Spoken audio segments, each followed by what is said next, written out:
स्वागत आपका मारो राजस्थान में। मैं हूं आपके साथ श्रुति श्रीवास्तव। सबसे पहले बात हरियाणा में विधानसभा चुनाव जो कि कल संपन्न हो चुका है। वोटिंग कल खत्म हो गई और 8 अक्टूबर को अब पता चलेगा कि बीजेपी यहां जीत की हैट्रिक पूरी करेगी या 10 साल के बाद कांग्रेस की सत्ता में वापसी होगी। लेकिन कल मतदान खत्म होने के बाद न्यूज 18 के महापोल के आंकड़ों के मुताबिक हरियाणा में कांग्रेस की सरकार बन सकती है। वहीं बीजेपी को भारी नुकसान होता हुआ नजर आ रहा है।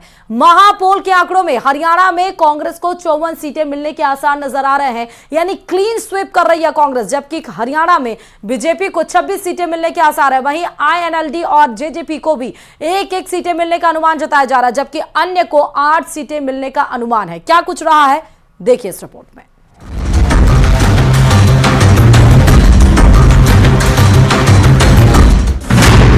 महापोल में हरियाणा में कांग्रेस सरकार। हरियाणा में बीजेपी को लग सकता है बड़ा झटका। हरियाणा में बन सकती है कांग्रेस की सरकार। हरियाणा विधानसभा चुनाव के बाद महापोल में कांग्रेस की सरकार बनती दिख रही है। न्यूज 18 इंडिया महापोल के आंकड़ों से अनुमान है कि हरियाणा में 10 साल बाद एक बार फिर कांग्रेस की सरकार बन सकती है। वहीं महापोल में बीजेपी को भारी नुकसान होने की तस्वीर नजर आ रही है। सामने आए आंकड़ों के मुताबिक हरियाणा में कांग्रेस को बहुमत से ज्यादा सीटें मिल सकती है। यही नहीं, बीजेपी कांग्रेस के अलावा बाकी पार्टियों में आईएनएलडी, जेजेपी और आम आदमी पार्टी कोई उलटफेर करते नजर नहीं आ रहे हैं, जबकि निर्दलीय उम्मीदवारों के आंकड़ों में कमी दिख रही है। न्यूज 18 इंडिया के महापोल में हरियाणा में कांग्रेस को 54 तो बीजेपी को 26 सीटें मिल सकती हैं। वहीं आईएनएलडी और जेजेपी को भी एक सीटें मिलने का अनुमान जताया गया। इसके साथ ही आम आदमी पार्टी का खाता भी नहीं खुल रहा है और अन्य को 8 सीटें मिलने का अनुमान है। न्यूज 18 इंडिया के महापोल में आए आंकड़ों के सवाल पर एक तरफ कांग्रेस सरकार बनाने का दावा कर रही है तो बीजेपी भी दावा कर रही है कि सरकार तो उन्हीं की ही बनेगी। मैंने तो पहले भी कहा था कि भारी बहुमत से कांग्रेस सरकार बनाने जा रही है। हरियाणा में 36 बरादरी ने मन बना लिया था, क्योंकि जो हमारे 10 साल की हमारी उपलब्धियां थी 2005 से 2014 तक कांग्रेस पार्टी की सरकार रही और इनकी विफलताएं 14 से 24 तक, वो देख के दोनों को तोल के देख लिया और लोगों ने कांग्रेस को ही ऑल्टरनेटिव बनाया। जो चुनाव से पहले का माहौल के आधार पर मैं कह रहा हूं कि एग्जिट पोल गलत होगा और भारतीय जनता पार्टी सरकार बनाएगी। तो मानते हैं 8 तारीख को आंकड़े बदलेंगे। 8 तारीख को बीजेपी की सरकार बनेगी। हरियाणा में बीजेपी लगातार तीसरी बार सत्ता हासिल करने की कोशिश में है। वहीं कांग्रेस 10 साल के बाद सरकार में वापसी की उम्मीद कर रही है, जबकि महापोल में कांग्रेस प्रचंड जीत की तरफ बढ़ती दिख रही है। राज्य की 90 सदस्यीय विधानसभा में सरकार बनाने के लिए 46 सीटों की जरूरत होती है। कांग्रेस को यहां 54 सीटें मिलने का अनुमान जताया जा रहा है, जो बहुमत से 8 सीट ज्यादा है। यानी हरियाणा में महापोल में कांग्रेस सबसे बड़ी पार्टी बनती नजर आ रही है। वो अपने बलबूते पर सरकार बना सकती है, जबकि लगातार 2 बार से सरकार बना रही बीजेपी बहुमत के लिए जरूरी 46 सीटों के आंकड़े से दूर दिख रही है। बीजेपी दूसरे नंबर पर रह सकती है। कांग्रेस पार्टी की सीट हमेशा कम बोलते हैं, हमें लगता है 70 से भी ज्यादा सीट लेकर आएंगे हम।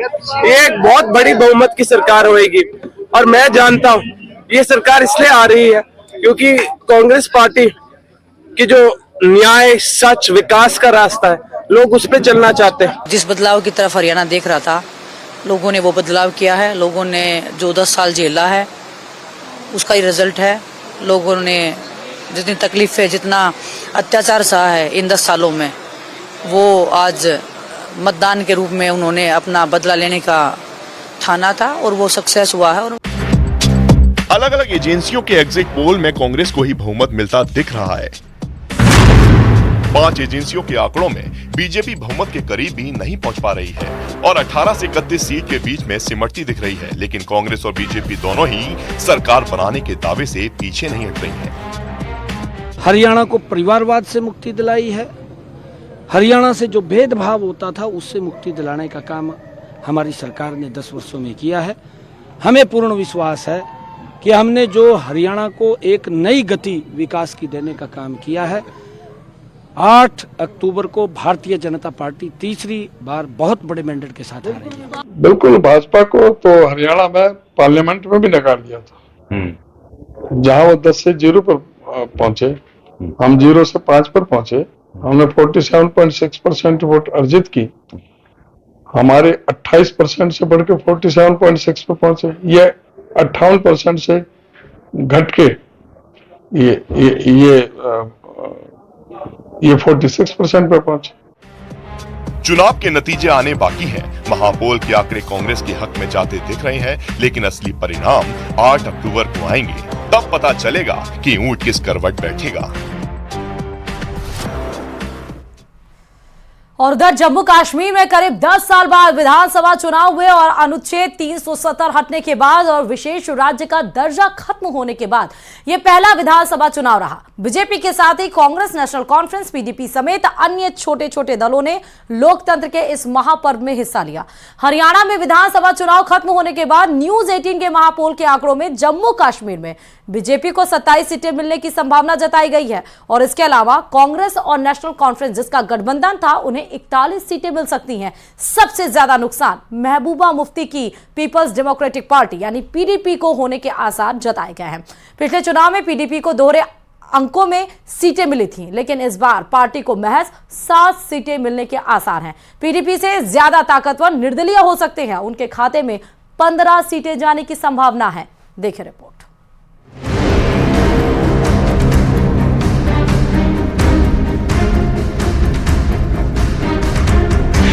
जम्मू कश्मीर में त्रिशंकु विधानसभा। जम्मू कश्मीर में किसी को बहुमत नहीं। जम्मू कश्मीर में 3 तरफा लड़ाई। जम्मू कश्मीर में अनुच्छेद 370 हटने के बाद करीब 10 साल बाद हुए चुनाव में किसी भी पार्टी को स्पष्ट बहुमत मिलता नहीं दिखाई दे रहा है। न्यूज 18 इंडिया के महापोल में जो आंकड़े सामने आए उनके मुताबिक जम्मू कश्मीर में त्रिशंकु विधानसभा के आसार नजर आ रहे हैं। आंकड़ों के मुताबिक जम्मू कश्मीर में बीजेपी को 27 सीटें मिलने की संभावना है। इसके अलावा कांग्रेस नेशनल कॉन्फ्रेंस गठबंधन को 41 सीटें मिल सकती है। सबसे ज्यादा नुकसान महबूबा मुफ्ती की पीपल्स डेमोक्रेटिक पार्टी को होने के आसार हैं। इस बार पीडीपी को महज 7 सीटें मिलने के आसार हैं। न्यूज 18 इंडिया के महापोल में पीडीपी से ज्यादा ताकतवर निर्दलीय हो सकते हैं, उनके खाते में 15 सीटें जाने की संभावना है। महापोल के आंकड़े आने के बाद बीजेपी के साथ नेशनल कॉन्फ्रेंस और कांग्रेस गठबंधन ने अपने अपने सरकार बनाने के दावे कर दिए। मुझे पूरा विश्वास है कि 8 अक्टूबर को जब जम्मू कश्मीर में वोटों की गिनती होगी तो शानदार जीत के साथ भारतीय जनता पार्टी जम्मू कश्मीर में सबसे बड़े राजनीतिक दल के तौर पर उभर कर आएगी और जम्मू कश्मीर में कुछ सहयोगी दलों के साथ और कुछ आजाद उम्मीदवारों के समर्थन से जम्मू कश्मीर में भारतीय जनता पार्टी की सरकार होगी। यहाँ एक कंफर्टेबल कोalition बनेगी, मजबूत सरकार कांग्रेस नेशनल कॉन्फ्रेंस के साथ। और चूंकि अगर पीडीपी की जरूरत नहीं भी पड़ेगी आंकड़ा बनाने के लिए, लेकिन वो एक सेक्युलर फोर्स है, मेरा तो ये मशवरा होगा कि कांग्रेस, नेशनल कॉन्फ्रेंस और पीडीपी एक साथ हुकूमत बनाए। जम्मू कश्मीर विधानसभा चुनाव के परिणाम हरियाणा विधानसभा के साथ 8 अक्टूबर को आएंगे, लेकिन उससे पहले न्यूज 18 इंडिया के महापोल में कांग्रेस और नेशनल कॉन्फ्रेंस की बल्ले बल्ले होते दिखाई दे रही है। इसके बावजूद कांग्रेस और नेशनल कॉन्फ्रेंस का गठबंधन बहुमत से दूर दिख रहा है। न्यूज 18 इंडिया के महापोल में कांग्रेस नेशनल कॉन्फ्रेंस गठबंधन को 41 सीटें मिल सकती हैं, जबकि बहुमत के लिए 5 सीटों की और जरूरत पड़ेगी। यानी कांग्रेस और नेशनल कॉन्फ्रेंस को सत्ता तक पहुंचने के लिए 5 सीटों की और जरूरत पड़ेगी। हालांकि इस बार इंजीनियर रशीद की आवामी इत्तेहाद पार्टी अहम रोल निभा सकती है। Everybody is at liberty to have an exit poll. They know better what was the criteria. So people have voted. Let us wait till 8. I never have relied on exit polls.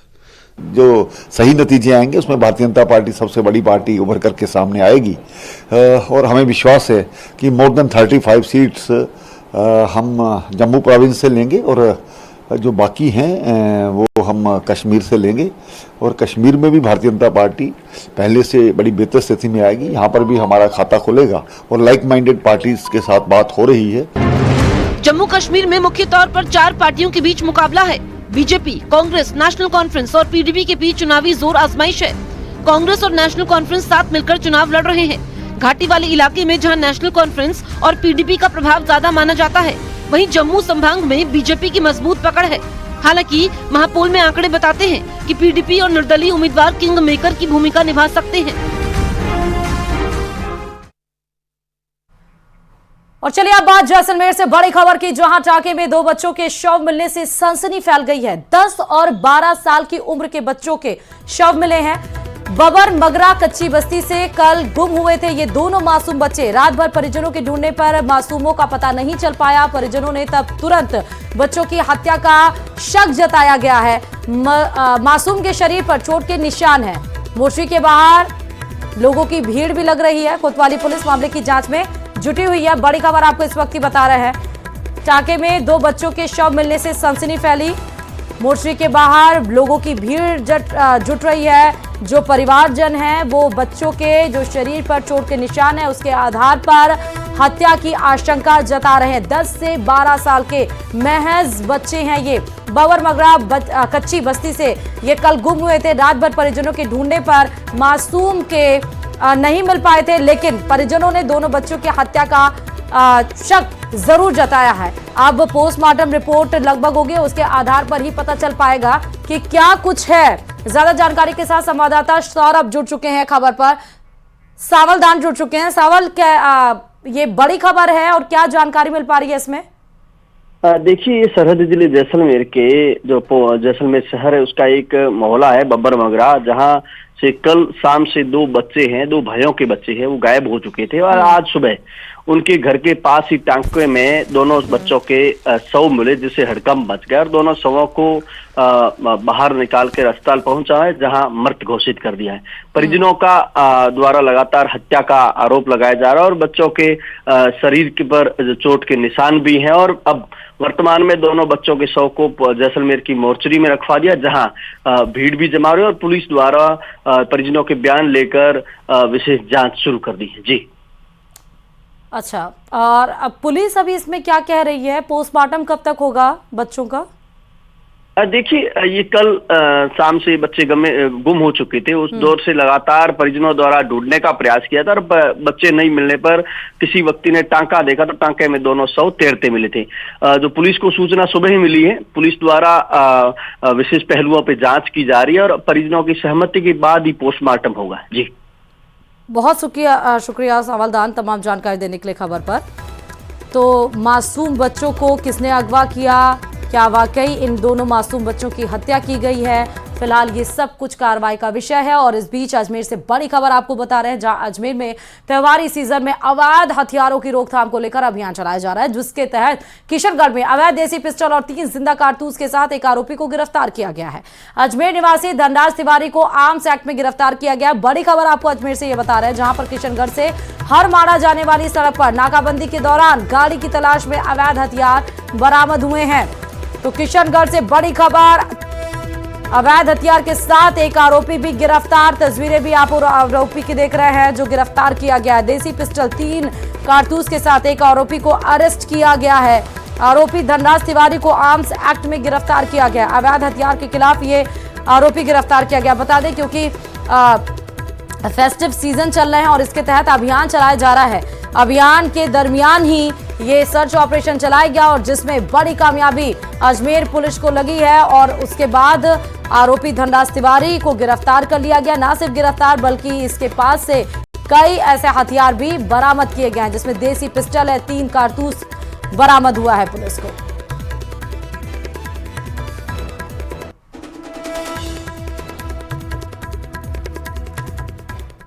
और चलिए बूंदी से बड़ी खबर है इस बीच, जहां अज्ञात वाहन ने बाइक सवार को कुचल दिया है। दर्दनाक हादसे में 2 लोगों की मौत हो गई है। वाहन चालक हादसे के बाद गाड़ी लेकर फरार है। पुलिस ने दोनों शवों को अस्पताल पहुंचा दिया है। पोस्टमार्टम के बाद परिजनों को शव सुपुर्द कर दिए जाएंगे। नेशनल हाईवे 148G पर यह टाकला गांव की घटना है, जहां पर तेज रफ्तार एक गाड़ी ने बाइक सवार 2 लोगों को टक्कर मारी और कुचलते हुए चला गया। अस्पताल पहुंचाया गया और उसके बाद इन दोनों की मृत्यु की खबर निकलकर सामने आई। दोनों के शव को पोस्टमार्टम के लिए पुलिस ले गई। पोस्टमार्टम करने के बाद परिजनों को सूचित कर दिया गया और आज उनके शव सुपुर्द कर दिए जाएंगे। हालांकि जिस वाहन चालक ने टक्कर मारी वो वहां से मौके से फरार है। पुलिस की गिरफ्त में अभी वो नहीं आया है।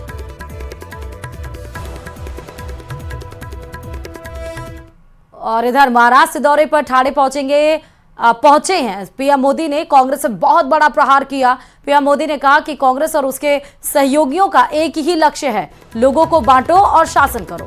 पीएम ने यह भी कहा कि हमें याद रखना है कि अगर हम बटेंगे तो बांटने वाले महफिल सजाएंगे। पीएम मोदी ने लोगों से आह्वान किया कि हमें कांग्रेस और अघाड़ी वालों के मंसूबों को कामयाब नहीं होने देना है। सुनिए जरा पीएम ने क्या कहा। कांग्रेस और उसके साथियों का एक ही मिशन है, समाज को बांटो, लोगों को बांटो और सत्ता पर कब्जा करो। इसलिए हमें अतीत से सबक लेना है। हमें हमारी एकता को ही देश की ढाल बनाना है। हमें याद रखना है, अगर हम बटेंगे तो बांटने वाले महफिल सजाएंगे। हमें कांग्रेस और महाअघाड़ी वालों के मंसूबों को कामयाब नहीं होने देना है। और चलिए इस बीच बड़ी खबर आपको बता रहे हैं, इजराइल ईरान युद्ध से इस वक्त की जुड़ी सबसे बड़ी खबर कि इजराइल पर हिजबुल्लाह का एक और बड़ा हमला। हिजबुल्लाह ने इजराइल पर ताबड़तोड़ रॉकेट दागे हैं। चंद मिनट पर इजराइल पर 90 रॉकेट से हमला किया गया है। कई रॉकेट को आयरन डोम ने हवा में मार गिराया। कई रॉकेट ने आयरन डोम को भेदकर तबाही मचाई है। सीधे तस्वीरें आपको दिखा रहे हैं। आप देखिए कि हिजबुल्लाह भी शांत नहीं बैठा है। नसरल्लाह चीफ जब मारा गया उसके बाद हिजबुल्लाह ज्यादा रिटेलिएशन के मोड में आ चुका है और तबाही मचाते हुए हिजबुल्लाह ने किस तरह से इजराइल पर अटैक किया।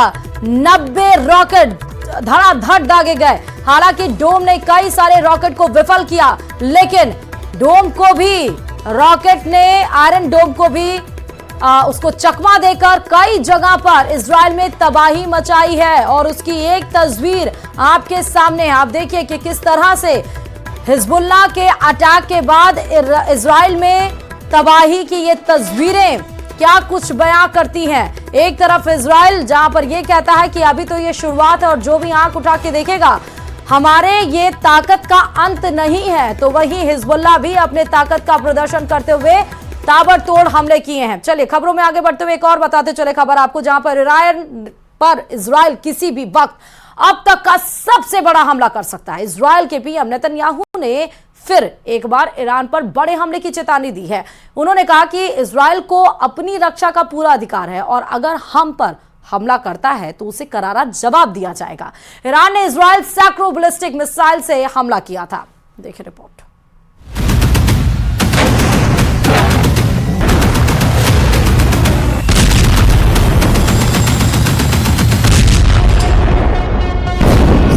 अक्टूबर 2023, 7 अक्टूबर 2024, एक साल का फासला मगर टेंशन जस की तस। इजराइल ने बीते एक साल में हमास से जंग शुरू की।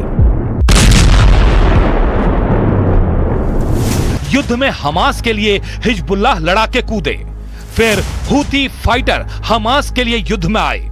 एक साल से जारी युद्ध में अब ईरान भी उतर आया है, जिसके बाद युद्ध उसी मोड़ पर आ गया जहां नहीं आना था। इजराइल को ईरान सीधे युद्ध की जगह अपने लड़ाकों से परेशान किए हुए था, लेकिन अब जो देश की सेनाएं भिड़ने जा रही हैं, इजराइल ईरान के युद्ध में कौन कौन और होगा उसका ट्रेलर रिलीज हो गया है। यमन में दिखा तेहरान की तबाही का ट्रेलर।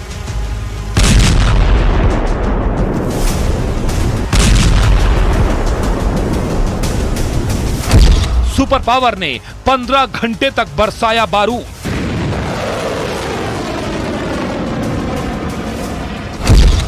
नेतन्याहू को परमिशन, ईरान में घुसकर मारो। यूएस सेंट्रल कमांड का यह मैसेज ईरान में हड़कंप मचा रहा है। इस ऐलान से सुपर पावर अमेरिका खाड़ी युद्ध में धमाकेदार अंदाज में उतरा है। अमेरिका ने ईरान के पालतू लड़ाके हूथियों के होश उड़ा दिए हैं। बेरूत लेबनान, सना यमन, 2 वॉर जोन, एक जैसा बारूदी कोहराम। एक जगह इजराइल मार रहा है, दूसरी जगह अमेरिका और ब्रिटेन ने तहलका मचा रखा है। लेबनान में हिजबुल्लाह लड़ाके बेमौत मारे जा रहे हैं। यमन में हूथी लड़ाकों का कब्रिस्तान तैयार हो गया है। बड़ी बेरहमी से ईरान के सपोर्टर दोनों फाइटर ग्रुप कुचले जा रहे हैं। सुपर पावर अमेरिका ने जिस तरह हूथी विद्रोहियों की धज्जियां उड़ाई हैं, उससे सभी खाड़ी मुल्क दहल उठे हैं। अमेरिका और ब्रिटेन के जंगी जेटों ने यमन में हूथी फाइटर्स के 15 अड्डे बर्बाद कर डाले हैं। अमेरिका के तूफानी हमले में हूथी विद्रोहियों को भारी नुकसान पहुंचा है। हूथी विद्रोहियों के बारूदी गोदाम, हाईटेक कमांड सेंटर और नेवल वेपन्स को जॉइंट स्ट्राइक में उड़ा दिया गया है। अमेरिका के जंगी जेट और वॉरशिप ने हूथी विद्रोहियों के होदेइदा में 2 हवाई अड्डे 7 राउंड में बम और मिसाइल से हमला किया। काथिब आर्मी बेस 4 राउंड में बमबारी की गई। यमन की राजधानी सना के सयान इलाके में 2 हमले धमार इलाके में किया गया। हूथी मीडिया की ओर से सना के दक्षिण पूर्व में बायदा सूबे में 3 हवाई हमलों की भी जानकारी दी गई। जब हूथी पर अमेरिका और ब्रिटेन बारूद बरसा रहे थे, उसी वक्त प्रेसिडेंट जो बाइडेन ने इजराइल को हिजबुल्लाह और ईरान पर पलटवार की फुल मंजूरी भी दे डाली। और चलिए बड़ी खबर आपको इस बीच बताते चले, जहां बूंदी में पैर पसार रहा है डेंगू। 26 वर्षीय युवक की डेंगू से मौत के मामले सामने आए हैं। डेंगू से युवक सांवरा की मौत हुई है। 2 मासूम बच्चों के सिर से पिता का साया उठ गया। 26 साल का जो उम्र के व्यक्ति की हम बात कर रहे हैं, जिसका नाम सांवरा है, उसकी डेंगू के चलते मौत हो चुकी है। बड़ी खबर ये आपको बूंदी से बता रहे हैं। बूंदी में भी डेंगू पैर पसारता हुआ नजर आ रहा है, यानी कोटा के बाहर बूंदी में भी डेंगू का कहर देखने को मिल रहा है। सांवरा की मौत के बाद से 2 मासूम बच्चे बिना पिता के हो गए हैं। मामूली बुखार के चलते 2 दिन पहले भर्ती करवाया गया था, लेकिन पता चला कि वो काफी ज्यादा लेट हो गया, क्योंकि वो डेंगू का शिकार कहीं ना कहीं था।